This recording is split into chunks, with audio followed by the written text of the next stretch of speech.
tak dapat dibuat. Okey. Tapi kita cuba dengan cara lain lah.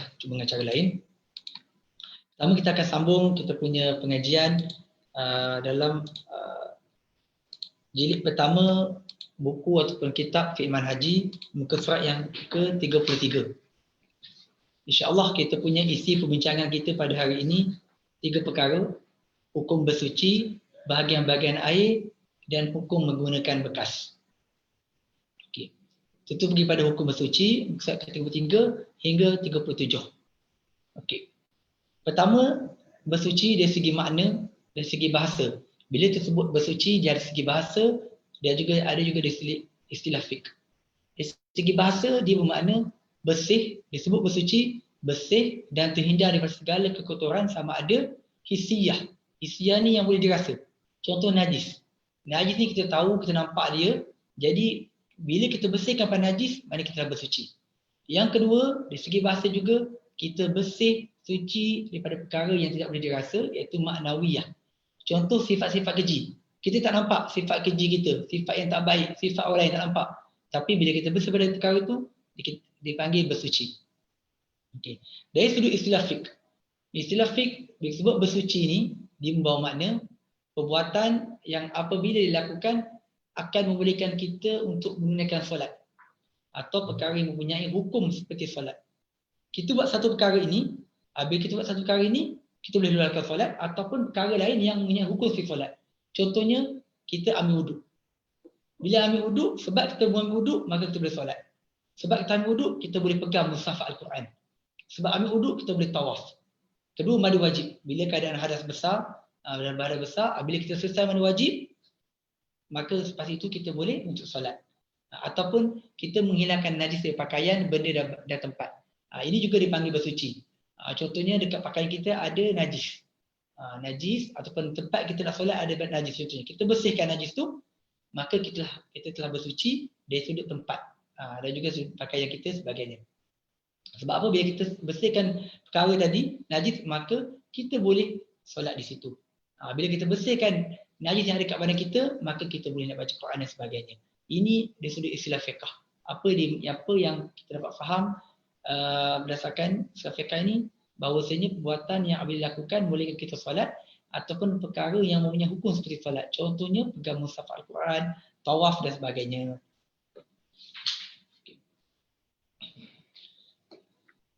Okay, kita pergi ke seterusnya iaitu Islam dan kebersihan.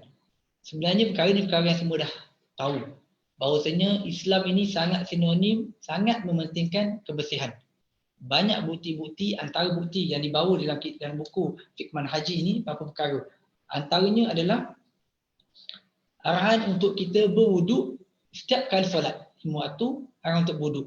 Ini berdasarkan surah Al-Maidah, ya ayyuhallazina amanu idza kuntum ila shalah faghsilu wujuhakum wa aydiyakum ila al-marafiq wamsahu bi ru'usikum wa arjulakum ila al-ka'bayn. Ini satu arahan daripada Allah Taala, iaitu setiap kali nak solat kita kena berwuduk. Yang kedua, antara bukti bahawa Islam bersihkan kebersihan, di dalam Islam ini ada waktu tertentu kita diperintahkan untuk mandi, iaitu mandi wajib contohnya. Dan juga ada di sana mandi sunat. Contoh hari solat hari Jumaat ada mandi sunat, hari raya ada sunat. Dan ini menunjukkan bahawasanya agama Islam ini sangat sinonim dengan kebersihan. Bila kita mandi, maka badan kita akan bersih. Yang ketiga, terdapat juga arahan dalam agama yang meminta kita untuk membersihkan badan ataupun anggota tertentu yang ada badan kita untuk dibuang. Contohnya, hadis Nabi SAW yang mengatakan kita untuk apa? Untuk kita cukur bulu. Contohnya, cabut bulu ketiak, potong kuku, gunting misai. Perkara ini disebut dalam hadis, dan ia adalah satu benda yang disyariatkan oleh Islam. Dan ini adalah bukti menunjukkan bahawasanya Islam sangat mementingkan kebersihan. Okey. Seterusnya disebut juga antara contoh-contoh lah yang menunjukkan bukti bahawa Islam ini sangat mementingkan kebersihan, antaranya arahan ataupun hadis Nabi yang menyebut tentang kita membersihkan gigi. Hadis yang disebut untuk kita siwak, kita bersugi. Hadis yang popular, laula an asyqa ala ummati la amartum bisiwak inda kulli salah. Kalaulah benda ini tak bebankan kepada umat aku, niscaya Nabi sebut aku akan perintahkan semua umat aku ni untuk bersiwak. Bersiwak sebelum setiap kali nak solat. ataupun gosok gigi, bersihkan gigi sebelum solat. Tapi Nabi itu membebankan jadi perkara yang sunat. Tapi ini menunjukkan bahawasanya Islam sangat menekankan tentang kebersihan. Okey, gosok gigi. Gosok gigi, ulama bincangkan, adakah gosok gigi ini membawa makna yang sama dengan kita bersugi? Okey. Ada ulama mengatakan bahawasanya hadis ini sebutkan sugi khusus, tapi ulama yang bincangkan lagi lebih luas bahawasanya apa-apa yang membawa makna untuk bersihkan gigi. Termasuklah kita dalam sekarang ini gosok gigi. Kita menggunakan gosok gigi, menggunakan ubat gigi. Okey. Dan disebut juga dalam Al-Quran surah Al-Mudaththir, wasiyabaka fatahhir, dan bersihkanlah. Ini arahan Allah kepada Nabi, bersihkanlah pakaian kamu. Maknanya pakaian bersih juga satu yang dituntut dalam Islam. Ini menunjukkan bahawa Islam sangat rapat untuk bersih, dan cara bersih ini antaralah bersuci. Itu kaitannya. Okey. Seterusnya kita pergi pada hikmah. Kenapa atau hikmah disyariatkan untuk bersuci dalam Islam? Dalam Islam, bila Allah perintahkan kita nak solat, kita kena ambil wuduk. Bila perempuan datang haid ataupun ada darah istihadah ataupun nifas sebagainya, mandi. Mandi bersihkan, contohnya bersihkan. Contoh terakhir diperintahkan untuk mandi wajib. Apa hikmah dia? Hikmahnya adalah perkara yang ulama keluarkan. Benda itu dapat tidak semestinya ada dalil jelas, tapi ulama keluarkan benda itu sangat satu hikmah benda yang dapat dikeluarkan, yang dapat difahami daripada disyariatkan Islam itu. Kenapa? Contoh pertama disebut sini, kita fitrah manusia ni, kita suka kepada kebersihan. Jadi fitrah Islam ni, dia datang memenuhi fitrah manusia. Peliklah kalau kata kita suka orang yang busuk. Kita suka orang yang pengotor. Walaupun kadang-kadang kita ni pengotor, kita ni busuk, tapi kita still suka juga orang yang bersih. Itu fitrah manusia. Yang kedua, bila kita bersih, kita dalam keadaan yang bersuci sebagainya, sebenarnya dia akan mengangkat umat Islam sendiri dan Islam sendiri. Kemudian ada Islam umat Islam itu akan lebih. Orang tengok, okey, Islam dikenali sebagai agama yang bersih. Itu sepatutnya. Walaupun realitinya mungkin sebaliknya, tapi sepatutnya macam tu. Tuntutan Islam menunjukkan Islam sangat mementingkan kebersihan. Yang ketiga, antara hikmah kenapa disyariatkan untuk bersuci dalam Islam, antaranya adalah untuk menjaga kesihatan. Kita tengok pada zaman sekarang ni, kita tengok kalau antara benda yang disebut untuk kita nak benteras COVID ini, antaranya banyak kan basuh tangan. Dan benda ini sebenarnya kita umat Islam paling kurang pada kita akan ambil banyak kali basuh tangan banding orang lain. Bila kita nak ambil semayang, kita kena keadaan wuduk. Kalau kita batal, maka kita kena basuh tangan kita. Contohnya, tangan kita. Kalau kita nak solat sunat, tak ada wuduk, ambil wuduk lain lagi. Kita lagi banyak basuh tangan daripada orang lain. Itu sebenarnya sangat dekatlah apa yang Islam ajar. Dan hikmah yang terakhir yang disebut sini, sebenarnya bila kita keadaan bersih, ini adalah keadaan yang paling layak kita untuk bertemu dan berkomunikasi dengan Allah Subhanahu Wa Taala. Bayangkan kita manusia, kalau kita nak jumpa bos kita, kata nak jumpa raja, nak jumpa siapa? Kalau contohnya yang muda-muda nak jumpa bos friend contohnya. Wah, tu wangi, cantik, paling ceria sebagainya. Kita akan tunjuk bagi penampilan yang baik. Tapi bila bertemu dengan Allah, kita buat cincai je. Itu perkara yang tak betul lah. Perkara yang tak betul, sedangkan Allah ini adalah raja sekalian raja, Tuhan sekalian alam, yang lebih layak untuk kita paling cantik, paling baik, paling bersih bila bertemu dengan Allah Subhanahu Wa Taala. Okey. Ini antara hikmah. Hikmah ni boleh jadi mungkin banyak lagi, yang sebahagian saya disebut di sini. Okey. Sekarang kita pergi pada muka 36 dan 37 berkenaan dengan air mutlak. Disebut sini kalau ikut dalam buku, air yang boleh dibuat bersuci. Okey, air mutlak disebut dalam sini dalam buku fiqh manhaji ada 6. Biasa kita belajar ada 7. Kita biasa kan ada 6 dan 7 ni sebenarnya dia pembahagian air saja. Pertamanya air hujan, semua dah tahu, air laut, air perigi, air sungai, air mata air salji, air embun. Air embun ni tidak disebut. Tidak disebut kalau tengok dalam Al-Mu'tamad fi Syafi'i karangan Syekh Muhammad Az-Zahili, Syekh Az-Zahili ataupun fiqh manhaji tak disebut. Tidak disebut air embun, tapi sekarang kita disebut air embun. Sebenarnya ketujuh air ini dia berasaskan dua asas yang paling utama, iaitu sama ada air itu turun pada langit, contohnya air hujan lah, air hujan yang membentuk air laut sebagainya, air hujan yang membentuk air sungai sebagainya, ataupun air yang keluar pada bumi, pada muka, terpancar pada muka bumi. Jadi itu kita tengok air ni 7 atau 6 ni sebenarnya sumber dia 2, sama ada daripada langit ataupun daripada bumi. Okey. Kita selesai tentang sumber air ataupun sumber air mutlak ni datang pada mana. Okey, kita pergi pada topik yang baru iaitu bahagian-bahagian air. Ini topik yang kita akan bincang lebih detail, bahagian-bahagian air. Okey, air bila sebut air untuk bersuci, dia sudut fiqh sebenarnya ada 4 jenis air. Dalam mazhab Syafi'i ada 4. Dalam mazhab lain ada yang ada 3, ada yang ada 2. Ada yang ada 3, ada yang ada 2. Tapi dalam mazhab Syafi'i ada 4. 4. Pertama, air yang suci dan menyucikan, ataupun dalam kitab-kitab fiqh sebut air yang suci lagi menyucikan. Yang kedua, air suci dan menyucikan, tetapi kalau kita nak guna hukum ni adalah makruh. Yang pertama tadi hukum ni haruslah boleh. Yang ketiga, air itu suci tapi dia tidak boleh menyucikan. Apa maksud dia? Air itu bersih tapi kita tak boleh gunakan air itu untuk kita nak ambil wuduk. Nanti kita akan bincangkan apa contoh air ini, apa keadaan yang menjadikan air itu suci tapi tak menyucikan. Dan yang keempat, air najis. Ada 4 lah, ada 4. Okey, kita pergi yang pertama. Okey. Air yang suci dan menyucikan. Okey, muka 38 dan 39. Okey. Secara mudahnya, air yang suci dan menyucikan ini adalah air mutlak yang kekal dengan sifat kejadian asal. Air mutlak, air asal curah hujan tu dia kekal dalam sifat kejadian asal dia, tak ubah lain. Itu yang disebut sebagai air mutlak, iaitu ataupun air yang suci dan menyucikan. Okey.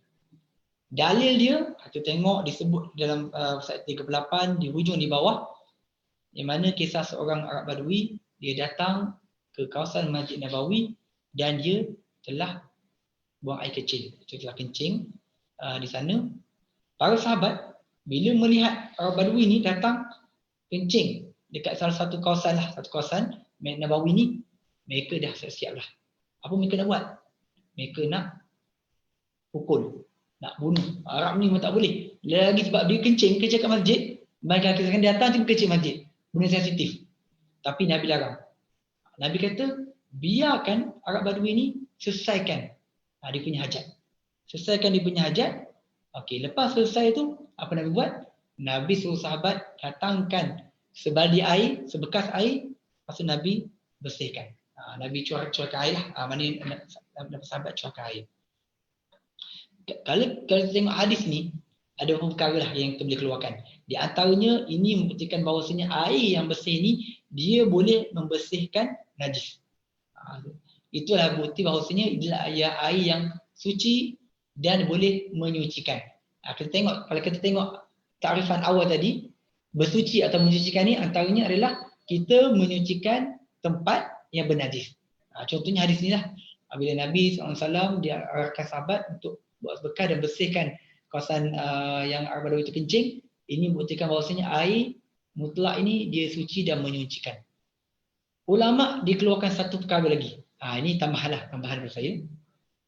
Berdasarkan kisah peristiwa ni yang berlaku ni, Nabi ni kefahaman yang memang lebih pada kita. Bayangkan macam mana Nabi ni bila berlaku dua kemudaratan, Nabi biarkan kemudaratan yang kecil untuk nak elakkan kemudaratan yang lebih besar. Macam mana? Dalam peristiwa ini, bayangkan kalaulah tu Arab Badui itu tengah buat kecil, sahabat pergi halau atau sahabat nak pukul sebagainya. Kemungkinan Arab Badui itu dia akan lari. Dia akan lari ke, dia mengelak ke, ataupun dia akan cuba bertahan sebagainya. Kemungkinan besar air kencing itu akan pergi mata-mata. Jadi Nabi itu ada satu keburukan. Keburukan yang kedua, biarkan dia kencing. Jadi Nabi memilih daripada tercemar lagi banyak tempat lain, Nabi biarkan Arab Badui itu selesaikan hajat dia, barulah Nabi ambil air untuk bersih dan nasihatkan Arab Badui itu untuk tak ulangi kembali lah. Ini bagaimana Nabi lihat perkara itu. Berbeza dengan kalau kita lihat ni, nampak benda kita fikir nak selesaikan terus. Tapi Nabi kata, antara selesaikan menyebabkan kotor tempat lain, biarkan dia kencing kat situ, kosarkan juga, ambil yang tu dulu. Tengok bagaimana Nabi melihat perkara itu. Okey. Kita tengok, kalau kita tengok dalam surat 38, iaitu air yang suci lagi menyucikan, diceritakan kat sini, perenggan pertama tu, kalaulah air tersebut masih dikatakan air mutlak walaupun ia sudah berubah dengan sebab lama ditinggal. Kita tengok kalau surat 38 ni, perenggan yang air suci lagi menyucikan ni, atau disebabkan tanah, atau tuhluk, iaitu kiambang, atau bekas atau tempat mengalir seperti berada dalam tanah yang mempunyai belerang dan mengalir di atas tanah tersebut, semuanya tetap dikatakan air mutlak. Sebab apa? Ini kerana air itu sukar untuk dielakkan daripada perkara tersebut. Okay, apa yang kita boleh faham pada perenggan panjang ni? Air mutlak ni, contohnya dalam bekas, dia bercampur dengan benda yang datang semula jadi, yang benda betul nak elakkan. Contohnya air kat sungai, ada dalam tanah kan, dalam tanah dekat situ, ada contoh ada tumbuhan sebagainya, air itu kekal lagi air bersih. Bukan maknanya kita nak, bukan makna kadang-kadang kefahaman kita ni air bersih ni mestilah air itu tak ada langsung kotoran, suci. Tidak. Kalau air itu ada sedikit kotoran, contohnya ada habuk-habuk, benda itu tidak bagi masalah. Selagi mana benda itu semula jadi, tak susah nak dielakkan dan dia bukan kita saja letak. Jadi dia kekal sebagai air mutlak. Okay. Jelas Boleh? Okey. Kita pergi kepada yang kedua, iaitu air yang suci dan menyucikan, tapi hukumnya makruh untuk digunakan. Okey, makruh ni kita dah bincangkan dalam kelas pertama. Apa dia makruh ni? Kalau kita buat macam mana, kalau tengok macam mana, dah bincangkan, boleh semak balik kelas pertama yang kedua ini. Okey, air ini atau lebih famous, nama famous adalah air musyammas. Kalau biasa dengar air musyammas. Okey, apa dia air musyammas ni ataupun air yang suci dan menyucikan tapi hukumnya makruh ni? Dia adalah air yang panas disebabkan cahaya matahari dan memenuhi 3 syarat utama. Dia berlaku di negeri yang panas. Yang kedua, air letakkan dalam bekas yang ditempa daripada besi, tembaga dan lain-lain galian, tetapi selain pada emas dan perak, yang mana bekas itu kalau kena cahaya matahari, dia ada kemungkinan, possibility nak berkarat. Okay? Dan air itu digunakan pada manusia dan juga haiwan. Okay. Jadi, kalau dalam keadaan macam ni, kita tengok 3 syarat ni. 3 syarat ni kan. Adakah contohnya yang pertama, air ini berlaku di negeri yang panas. Adakah Malaysia termasuk atau tidak? Okey, itu masalah dibincangkan para ulama dan ulama mengeluarkan bahawasanya Malaysia tidak termasuk dalam negeri yang panas. Sebab kita berada di garisan Khatulistiwa, di mana kita sebenarnya sederhana. Memang panas, tapi ada banyak negara lain yang panas. Yang kedua, air letakkan dalam bekas yang tempa daripada besi atau tembaga dan lain. Dia boleh berkarat. Jadi kalau letak dalam emas dengan perak, maka dia tak kira air musyammas lah. Dan digunakan pada manusia, walaupun pada mayat manusia dan juga pada haiwan. Okey, dalil dia satu hadis riwayat Al-Baihaqi. Disebut riwayat Al-Baihaqi. Yang kedua, asar daripada Umar radhiyallahu anhu, dan juga yang ulama Syafi'iyah dikeluarkan, antaranya diberi kesan kesihatan daripada mandi menggunakan air terdedah kepada matahari. Ini dikatakan, kalau ikut riwayat mengatakan dia boleh menyebabkan penyakit sopak. Wallahu alam, adakah dia ada apa dibuktikan oleh sains? Okey, kita bincang lebih dalam sikit. Okey, pembincangan dalil tentang hadis ini. Okey, benda ni tak ada dalam buku. Okey. Pertama sekali, hadis yang menjadi dalil dalam mazhab Syafi'i, riwayat Al-Baihaqi daripada Aisyah radhiyallahu anha. Imam Baihaqi mengatakan semua jalan hadis ni lemah. Kedua, Imam Nawawi kata, Imam Nawawi yang mazhab Syafi'i mengatakan ahli hadis sepakat mengatakan hadis yang diriwayatkan oleh Imam Al-Baihaqi ni lemah. Bahkan ada ahli hadis mengatakan dia hadis yang maudhu'. Maudhu' ni hadis yang sangat lemah lah. Okey, yang kedua antara dalil kenapa mengatakan air musyammas ni adalah air yang makruh, iaitu hadis ataupun riwayat daripada Umar. Riwayat daripada Umar radhiyallahu anhu, Ia juga disepakati oleh hadis bahawa hadis tersebut bukan riwayat yang lemah. Riwayat yang lemah. Okey, Imam An-Nawawi dan juga pandangan pada mazhab-mazhab lain, mereka mengatakan bahawasanya air musyammas ni sebenarnya harus digunakan. Bila harus digunakan, maknanya boleh digunakan lah. Tapi dalam mazhab Syafi'i, pandangan muktamad dalam mazhab Syafi'i, maka tidak boleh. Tapi Imam Nawawi, yang mana dia ada kemampuan untuk nak pilih dan juga berpandangan bahawasanya air musyammas ini hukumnya harus digunakan. Sebab pada Imam Nawawi tak ada dalil yang kuat mengatakan dia tidak boleh digunakan. Okey. Mana yang di saya ke? Okey. Ini mana air musyammas ni dia boleh digunakan. Contohnya kan air musyammas ni berlaku kat negeri panas, dia taklah bekas digunakan pada manusia dan haiwan. Kan, contoh kan. Kita buat benda tu.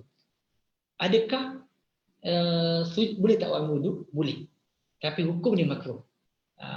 Dia maknanya bukan kalau air najis tak boleh langsung. Ataupun air yang kita bincangkan yang ketiga nanti juga tak boleh. Contoh kata kita ambil wuduk dengan air teh, maka tak boleh.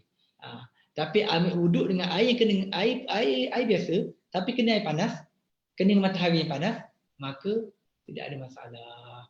Okey, cuma untuk air musyammas ni ada sedikit. Sedikit yang kita boleh keluarkan di sini. Pertama, tengok poin pertama 3 syarat tu. Pertama, berlaku negeri panas. Jadi sebenarnya Malaysia ni tak berlaku. Kedua, kita tengok balik atas tu disebabkan cahaya matahari. Let's say air panas yang dipanaskan oleh water heater. Adakah sama ke tidak hukum dia? Sebenarnya ulama sebut berbeza. Cahaya matahari berbeza dengan water heater, walaupun mungkin tahap darjah selesa sama, tapi dia tak masuk dalam larangan ini. Kalau sampai pegang pada mazhab Syafi'i muktamad ni pun tidak makruh. Jadi mana kalau tak boleh guna, maknanya kalau contoh pagi sejuk, kita guna air panas, guna air panas ni tidak ada masalah. Ataupun air yang dekat kolam air panas. Ada yang panas boleh jadi. Bukan sebab cahaya matahari, maka tak ada masalah juga. Okey, tengok poin yang ketiga. Okey, saya rasa ada soalan belakang tapi siapa beritahu terus. Contohnya, digunakan pada manusia dan haiwan. Let's say kita guna air musyammas ni untuk basuh baju.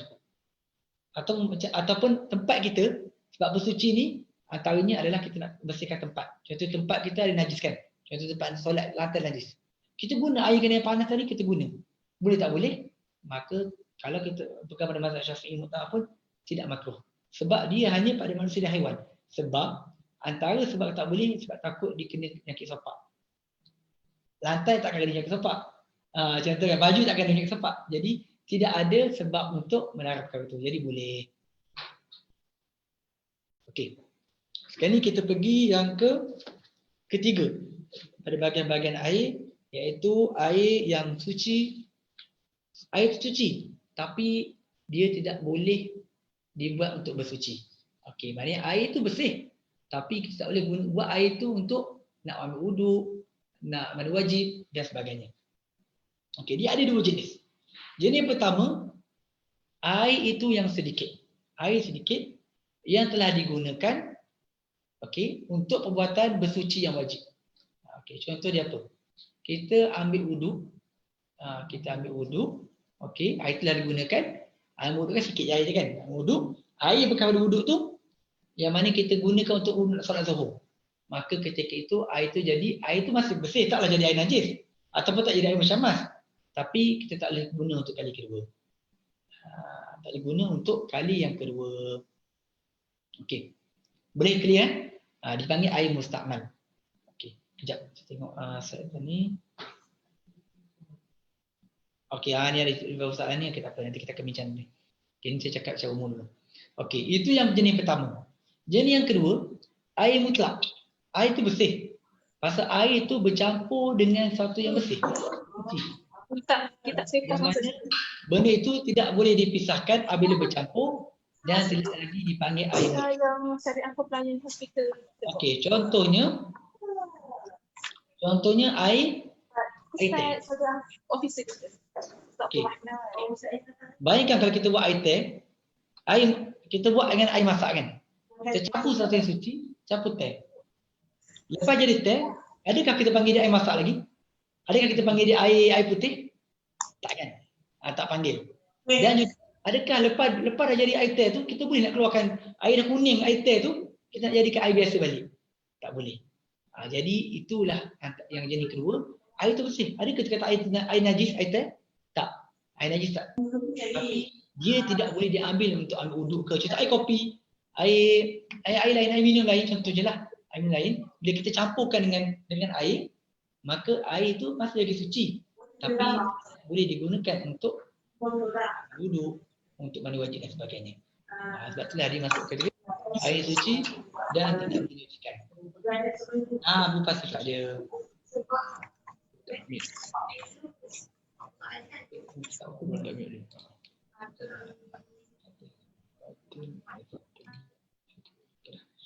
Okey, seterusnya kita pergi.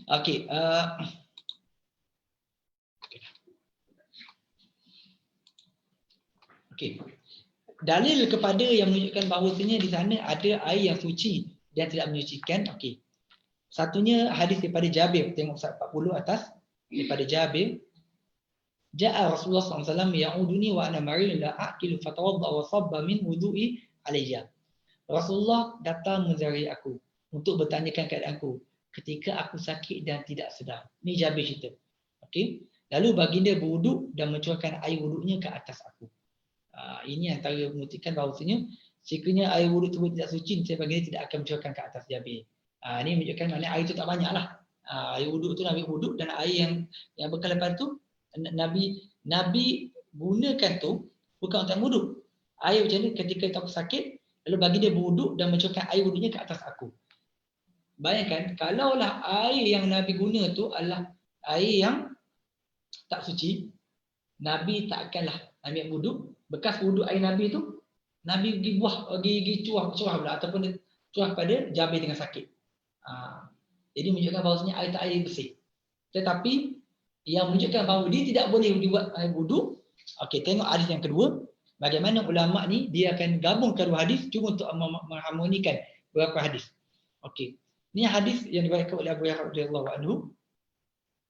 Janganlah kepada kamu la yaktasil ahadukum fil ma'id daim.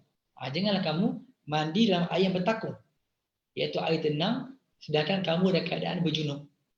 Kamu berkeadaan berhadas besar, kemudian kamu masuk mandi dalam air yang tidak bertakung, air bertakung, air yang tak banyak lah.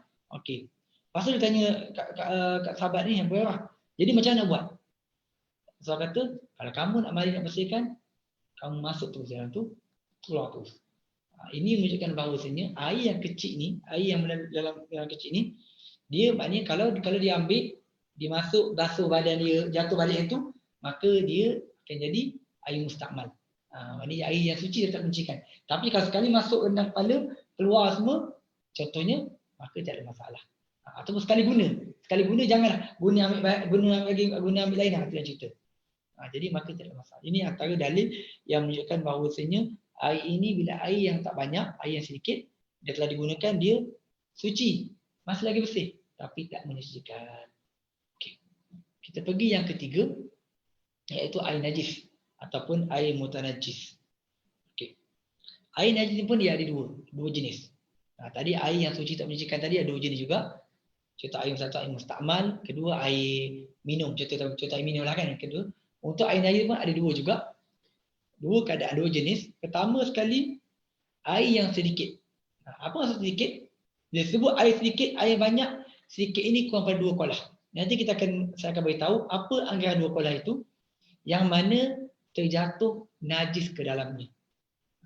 Contoh air dalam gelas.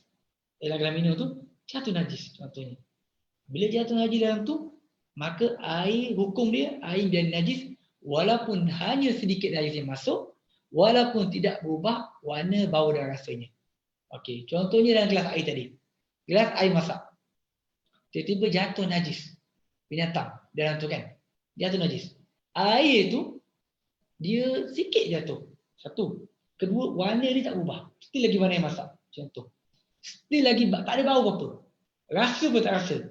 Tapi sebab air tu bilangan dia kecil je, maka dia jadi najis. Automatik jadi najis. Tak perlu tunggu warna berubah ke, bau berubah ke, rasa berubah ke, tak perlu. Dia automatik jadi najis. Itu jenis yang pertama. Okey. Dalil dia berdasarkan hadis Nabi riwayat Ibnu Umar radhiyallahu anhuma berkenaan dengan air yang melebihi 2 qalah. Apa Nabi sebut? Dalam Qur'an 41 boleh tengok, idza kana al-ma'u qullatain lam yahmil khabas. Jika air itu mencapai 2 qalah, paling kurang minimum, maka dia tidak menanggung kekotoran. Apa yang kita boleh faham mafhum hadis ni? Bermakna kalau hadis itu kalau air itu tak mencapai 2 qalah, maka kalau jatuh najis maka dia najis. Tengok kalau hadis ni sebut kalau air banyak, kalau air itu banyak, contoh kan, air banyak, maka kalau jatuh najis dia tak jadi najis. Okey. Tapi ada syarat-syarat dia lah, kita akan bincang nanti. Tapi yang ulama keluarkan dari situ, ini bermakna kalau air itu sikit dia akan jadi najis. Sebab Nabi kata kalau air banyak itu air yang melebihi 2 qalah. Jadi kalau kurang pada 2 qalah, maka dia akan jadi najis. Okey. Sebab tu kalau tengok macam mana ulama keluarkan pada hadis ni, kadang kita tengok secara secara kasar ataupun tengok macam sekali lalu, macam dia cerita tentang air yang banyak. Jadi bila mana air banyak ni tidak bawa najis, air yang sikit najis lah. Macam tu. Okay. Contoh yang kedua, hadis yang kedua, dalil yang kedua, hadis yang mana tentang riwayat Nabi larang untuk kita celup tangan bila kita bangun daripada tidur. Jangan pula kita celup tangan kita ni disebut dalam hadis tu, kita tak tahu ke mana tangan tu, mana tu dia pergi. Mungkin pergi najis ke, pergi tempat-tempat yang kotor sebagainya. Tengok ini bagi Nabi. Tengok macam mana keterangan tu. Dalam hadis tersebut Rasulullah SAW melarang orang yang bangun dari tidur mencelupkan tangannya ke dalam bekas air kerana dibimbangi tangannya dicemari najis yang tidak kelihatan. Okey, kita sudah maklum najis tak kelihatan tidak akan mengubah keadaan air. Okey. Apa yang ulama keluarkan? Proses kena tersebut tidak menyediakan air sebabkan cerita Rasulullah tidak melarang daripada buat demikian. Di sini kita tahu kalau kita bangun tidur, kita celup tangan kita dekat dalam contohnya yang kurang daripada 2 qalah lah, yang kecil contohnya. Celup tangan kita. Ni lain yang gaya sebagainya celup tangan kita. Kita tahu bahawasanya celup tangan bangun tidur ni tak akan berubah. Kecuali tangan kita ni memang berdarah, kita cerita kan, darah banyak. Tapi kalau tangan biasa, kita celup air tak akan berubah. Bau tak ubah, warna tak ubah, rasa tak ubah. Tapi Nabi larang juga. Ini menunjukkan bahawasanya walaupun tak berubah benda-benda perkara itu, tetap dia jadi najis. Okey. Itu kalau dalam keadaan air yang sedikit, yang kurang pada 2 qalah. Okey, kalau keadaan kedua. Kalau lebih daripada 2 qalah. Contoh air itu lebih daripada 2 qalah. Okey, disebut di bawah tu anggaran 2 qalah tu. Okey, air lebih daripada 2 qalah atau sama lebih daripada 2 qalah, yang mana apabila najis jatuh dekat dalam qalah itu, yang air yang bilangan 2 qalah itu, okey, dan berubah salah satu daripada 3 sifat. Okey, kadang-kadang air masuk najis dalam bekas air besar. Contohkan dalam bekas air besar yang lebih 2 qalah, dia kadang-kadang mungkin kemungkinan bau tak ada, tapi warna berubah contohnya. Ataupun kadang-kadang warna tak sama je, tapi bau air tu berubah. Ada kadang-kadang rasa je, warna bau sama, rasa tu lain. Jadi ketika itu dia menjadi najis. Cukup salah satu. Kalau 2/3, 3/3, apatah lagi lah. Ini syarat dia. Tapi kalau yang menyebabkan dia bau tu, contohnya bau bekas, simpan lama kan, contohnya bau lumut sebagainya, tak jadi najis. Ini kalau najis, bukan najis. Kita tengok takrifan dia, najis yang terjatuh ataupun yang masuk dalam air yang banyak dan berubah salah satu dari 3 sifat dia. Kalau tak berubah, tak adalah. Okey. Apa dalil dia? Dalil dia adalah ijma' para ulama. Ulama ijma' ni kesepakatan, konsensus pada ulama semua kata bahawasanya kalau walaupun air itu banyak, tiba-tiba berubah warna, bau, rasa, maka pada ketika itu jadi air najis. Okey. Kalau contohnya isu dekat sungai. Sungai kalau kita contohnya kita bayi kecil, tak berubah pun bau, warna, rasa. Kejap tu dah kan. Maka tapi kalau lah banyak sekali kita letak contohnya kan, atau yang kuat sangat, mungkin akan berubah. Contohnya berubah macam jadi tercemar. Ketika itu dia najis. Dia kita tengok pada perkara ni lah. Kita tengok juga air itu mengalir tak mengalir sebagainya. Okey. Bila kita sebut dua kolah ni adalah sukatan zaman dahulu. Dua kolah zaman dulu, yang mana dua kolah ni dia adalah poin yang menunjukkan bahawasanya kalau lebih pada dua kolah atau sama, dia dikira sebagai air banyak. Kurang pada dua kolah atau kurang pada kolah, maka dikira sebagai air yang sikit. Okey. Kalau ikut dari segi timbangan, ulama keluarkan zaman sekarang punya timbangan, dia bersamaan kalau kilogram 200 kilo. Kalau liter 200 liter ataupun 204. Ataupun di banyak pandangan lah disebut kalau 192 ya. Dua kolah. Anggaran tu. Disebut dalam kitab Al-Mu'tamad sebagainya. Antaranya 192 tu 75 192 di banyak lah ada beberapa pandangan, tapi anggaran dia macam tu. Jadi bila cukup bilangan ini liter atau kilogram ni, maka ketika itu dia dah, sebab apa beza dia? Kita kena tahu beza dia. Macam tadilah beza dia. Kalau air itu kurang daripada 2 kolah, maka apa dia? Kurang pada 2 kolah, maka dia akan menyebabkan air itu kurang pada 2 kolah. Cukup najis jatuh je, terus jadi najis. Tapi kalau dia ada 2 kolah, kena tengok adakah dia berlaku perubahan ataupun tidak. Itu. Jadi penting untuk kita tahu air ni cukup tidak. Sebab tu kalau tengok air banyakkan kat masjid, surau sebagainya, sebenarnya dia yang kolah besar kan. Lebih dari 2 kolah. Kebiasaannya lah, saya tak tahu kalau surau kecil. Tapi kat rumah kan tengok mungkin tak sampai, wallahualam. Okey, ni secara mudahnya ada 4 jenis air. 2 yang boleh digunakan, iaitu air yang suci dan mensucikan, dan 1 air yang suci tapi tidak air suci dan mensucikan tapi makruh, masih lagi boleh digunakan untuk bersuci. Yang ketiga, air suci tapi tidak mensucikan. Maknanya dia bersih, macam tu air kopi, air teh tadi, atau air mustamal, maka tidak boleh digunakan untuk bersuci. Dan yang keempat, air najis. Najis tak boleh lah. Okey. Kita selesai. Okey, berapa soalan ni secara mudah, secara pantas kan? Berapa soalan? Kita tengok sini. Ni tak ada dalam buku. Jika air basah wuduk atau mandi wajib, air mustamal terpecik masuk ke dalam bekas berisi air mutlak yang kurang daripada 2 kolah, adakah yang menjadikan air itu mustamal? Disebut kitab ulama Syafi'iyah. Okey, jika air basuhan itu terpecik masuk. Okey, contoh macam mana? Kita ambil wuduk. Okey. Kita ambil wuduk, contohnya kita cebok air daripada kolah kan, ataupun baldi contohnya. Air baldi yang kita tadah. Air baldi itu air bersih. Air mutlak, tak ada apa. Kita ambil wuduk. Bila kita ambil wuduk, air yang lepas kita guna ni dikira sebagai air mustamal. Sebab dah guna kan? Itu masuk sikit ke dalam, kita ambil pecikkan sebagainya ke dalam baldi. Adakah air dalam baldi itu dikira sebagai air mustamal atau tidak? Itu maksud soalan ni. Okey. Disebut bahawasanya kalau air itu tidak berubah bau dia, rasa dia, warna dia dengan benda yang ringan. Contohnya yang mudah lah macam tu. Contohnya, adakah dia akan menyebabkan kalau tak ada perubahan, maka dia kekal dengan keadaan air mutlak. Tetapi kalau berlaku contohnya bila kita basuh tu, habis air tu berubah. Dari segi bau, rasa dan warna, ketika itu baru jadi air mustamal. Jadi kita jangan, kebiasaan ini tak berubah lah. Kita jangan was-was. Okey, kedua, adakah maka menggunakan air macam mana? Dari jawab sebelum ni. Kalau kita guna untuk basuh pakaian, maka tidak ada masalah. Kalau kita pegang pandangan Mu'tamad Syafi'i, tak ada masalah sebab dia berkaitan dengan haiwan dan juga manusia. Ini pun dah dijawab juga tadi. Okey. Soalan keempat, adakah dibolehkan untuk menggunakan baju daripada najis? Soalan keempat ini merujuk kepada Musa ke-42. Bawah sekali disebut air jenis keempat boleh itu najis.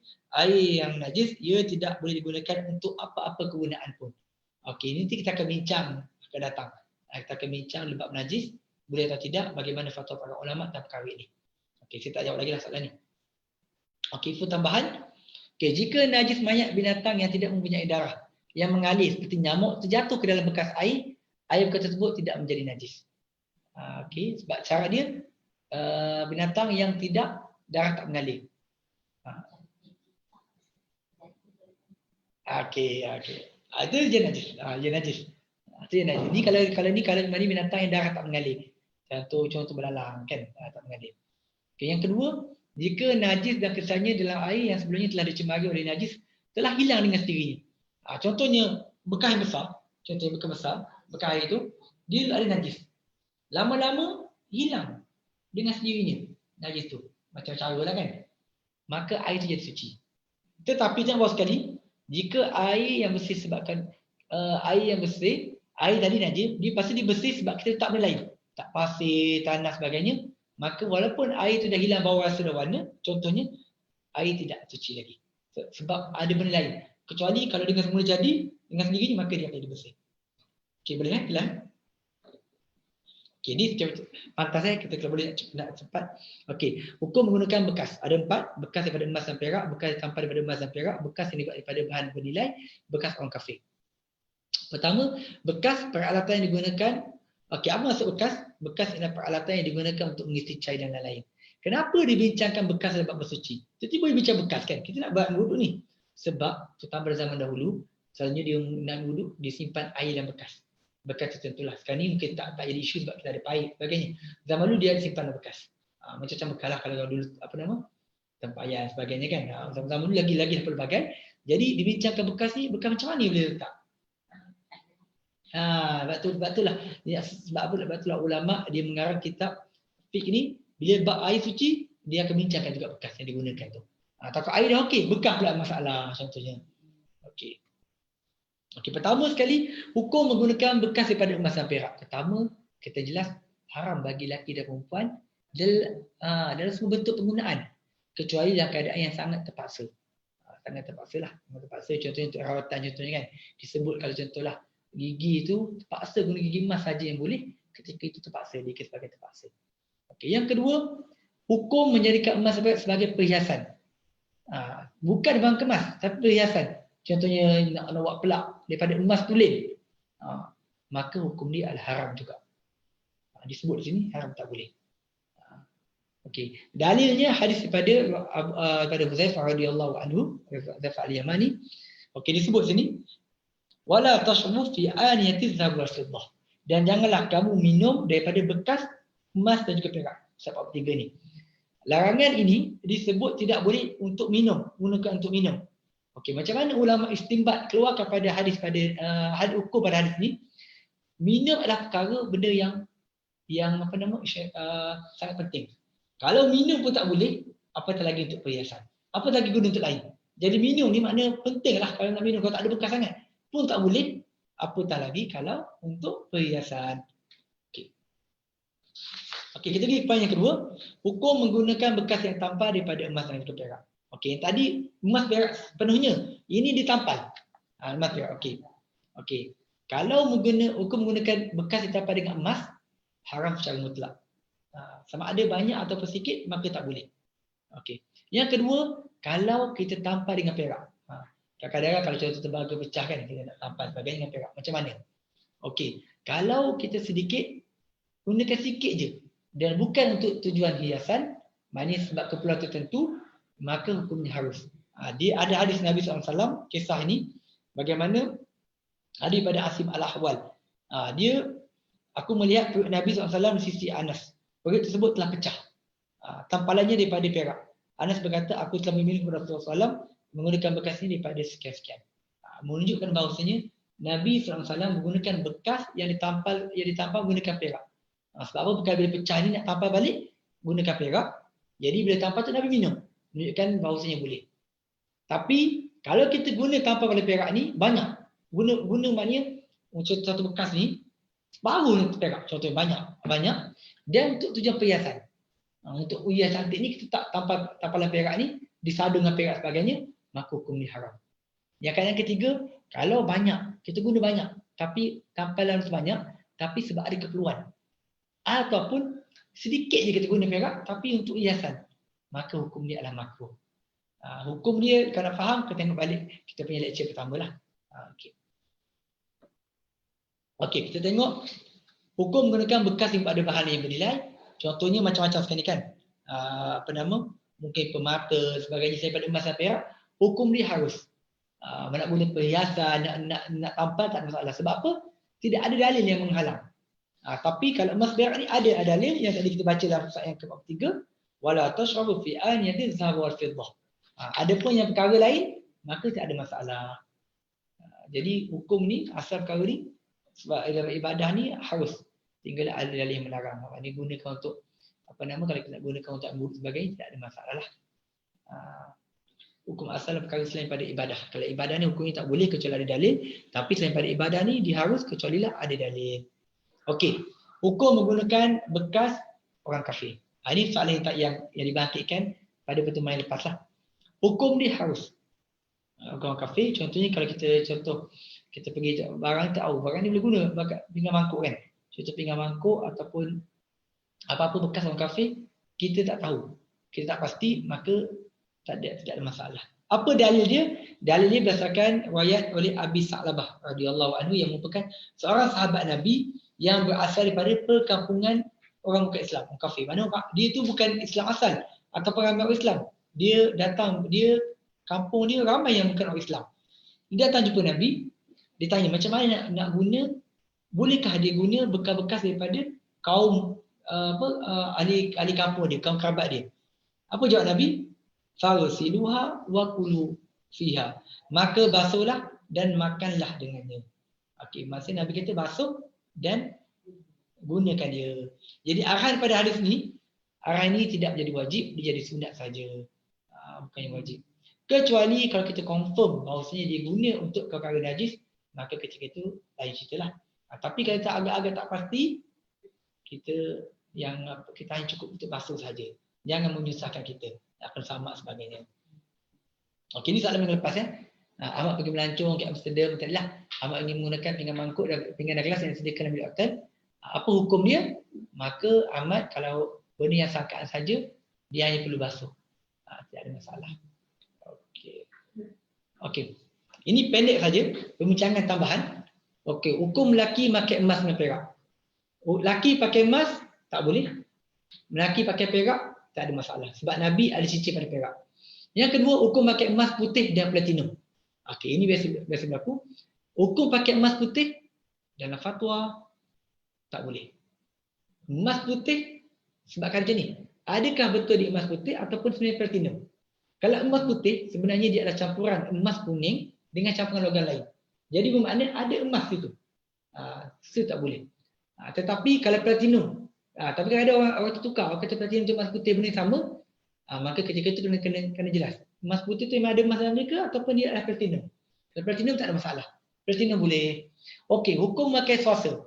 Swasa ni adalah campuran emas dengan perak. Keputusan Musyawarah Pendek Syariah Jakim kali ke-31 menyebut bahawa hukumnya haram. Sebab ada emas. Bila ada emas, walaupun nama apa pun, kalau ada emas, maka dia tidak boleh. Okey. Soalan untuk kelas minggu hadapan. Okey, ini soalan yang minggu lepas.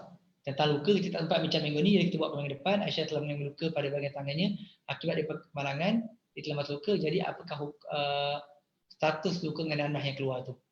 Adakah dianggap sebagai najis ataupun tidak? Okay. Yang kedua, ini soalan baru. Sulaiman, seorang jururawat di bahagian forensik, telah tugaskan untuk menguruskan mayat seorang lelaki India yang telah meninggal dunia akibat daripada penyakit kanser hati. Adakah mayat lelaki India tersebut dikira sebagai najis? Adakah Sulaiman boleh terus menunaikan solat tanpa membasuh tangannya terlebih dahulu selepas 2 bulan ni, setelah selesai mengendalikan mayat tersebut? Jadi ini soalan untuk minggu hadapan. Jadi kita akan bincangkan perkara yang minggu hadapan insya-Allah. Okey.